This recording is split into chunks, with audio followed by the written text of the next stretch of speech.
celebrating John Bold. We've been doing it all week. There's not a big enough celebration, but as he prepares to play with his grandbabies and go fishing and be with his sister and his dad and do all the things he hasn't been able to do, we had to begin to look for people that maybe, well, could put his shoes on a little bit anyway. So we want to introduce you to Jose Zazoya and reintroduce you, you already know him, to Brian Chalonsky.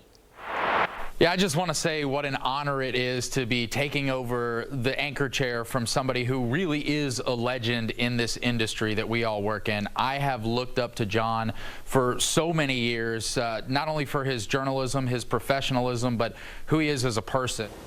If I'm gonna approach the North Star of what John is leaving us behind, it's doing good, solid, meaningful journalism that matters to the people who live in our backyard. My advice to them would be twofold. One is you got to be you. You can't be fake. People see right through fake. And the other thing I would advise them is we had a consultant come in here and talk about, he made an analogy between news anchors and doctors. He said, all doctors, there are a lot of great doctors out there, and they all have their little diploma up on the wall. But when you ask patients, why do you have the doctor that you have? They'll go on a long list of reasons why they love their doctor. He does this, he has this kind of perspective. He has credibility, I trust him. He makes me laugh, he makes me think. And this consultant made the same analogy when it comes to news anchors. There's a lot of news anchors that can read the teleprompter out there and all look the same. What makes you stand out? What makes you the kind of person that a viewer trusts to get their news from? Every time people tune in and they just want to know what's going on in their world, that, you know, we're straight shooters. I'm not trying to, you know, perform for them to be something I'm not. I'm me. The work that he brings to this industry and how he really cares about true journalism, that seems to be disappearing from what we do. You see it, it's talked about every day. He is one of those people that lived it his entire career, and it means so much to me to try to follow in his footsteps.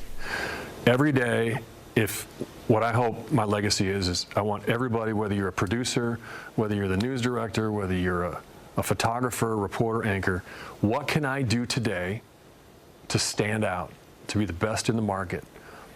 And it can be your story selection if you're a reporter. It could maybe be your stand-up. It could be your writing. Maybe you're covering the same material everybody else is, but maybe you can write it a little bit differently.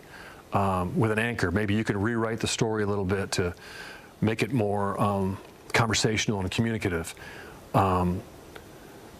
I just think that there are so many ways from the top all the way down. What can I do to stand out?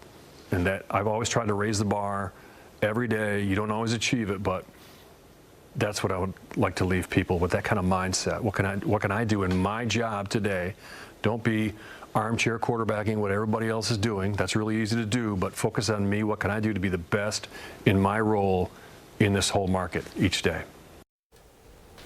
Yeah, you can't watch what other folks will do, and you may think that this is your last day, but it's more than that.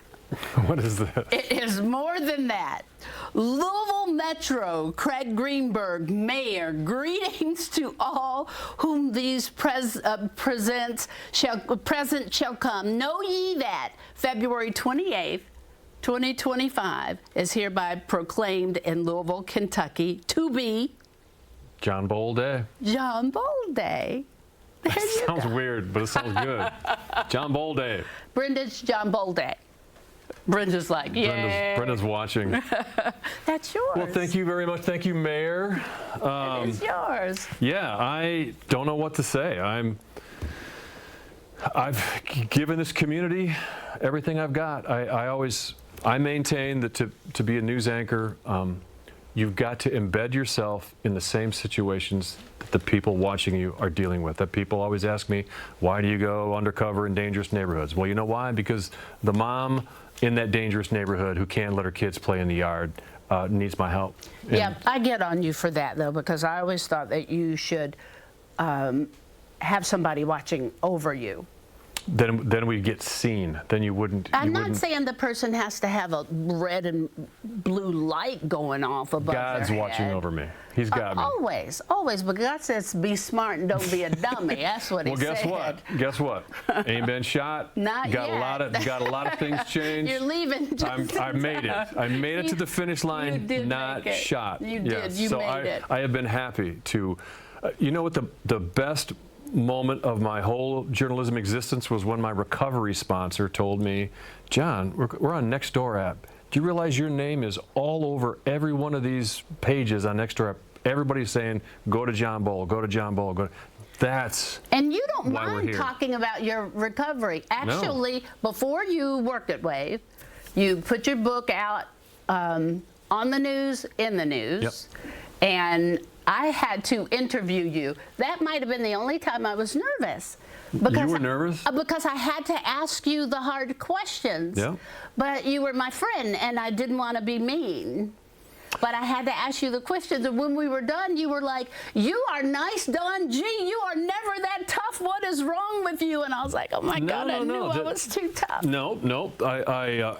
What's really interesting is I found out afterward that was like a pseudo job interview, that the news director wanted to see how I would. Well, see, I didn't even know that. Nobody told me that. I found out that they were like testing the waters as to whether Wade was going to hire me. Well, then they called me in and go, "Well, do you think he'd be a good hire? What, are you crazy? Yeah, he would be a good hire." But nobody ever told me that. Hey, I passed the test, passed the Don G test. I got hired. So was that uncomfortable for you? Did you know? You didn't know it was a pseudo? No, I didn't know that at the time. Okay. No, and I didn't even know. When you're fresh and when you're early in recovery, one of the big things you're on is to spread the message, and that's what I was trying to do. Dawn, I just got today, and I showed it to Brenda, I got an email from a guy who said, I just want to thank you, John. I'm 4.5 years sober right now because of something you said on your radio segment you do every week that got me to an AA meeting, and my life has been changed forever from that. I mean, we have no idea in what we do, the little things that we don't think are anything that change people's lives. Absolutely. Yeah. And because you weren't afraid to, show that, because you could have hid. And well, have you ever listened to or watched, I believe it's Dr. Brené Brown, the virally famous speech called The Power of Vulnerability? I would encourage everybody watching this right now, Google it, The Power of Vulnerability. I think it's like 23 minutes. Watch it. It's a psychiatrist who set out to find out the key to happiness. And she set out on this long research project. And what she found was the opposite of what she thought she would find. That the happiest people she met and interviewed were the people who had taken chances, who had failed a lot in their life, and were vulnerable. Those are the happiest people. And so I took away from that, be vulnerable, be transparent, don't be afraid to fail. I mean, you know me, I'll do Ironmans, I'll try to write books, I'll try stories I can't maybe pull off. I'll tell everybody about my addiction. Be vulnerable. But that's honesty too. Yeah. Okay, we're going to take a quick break and end our 2 o'clock show with John, but he'll be back. Stay with us.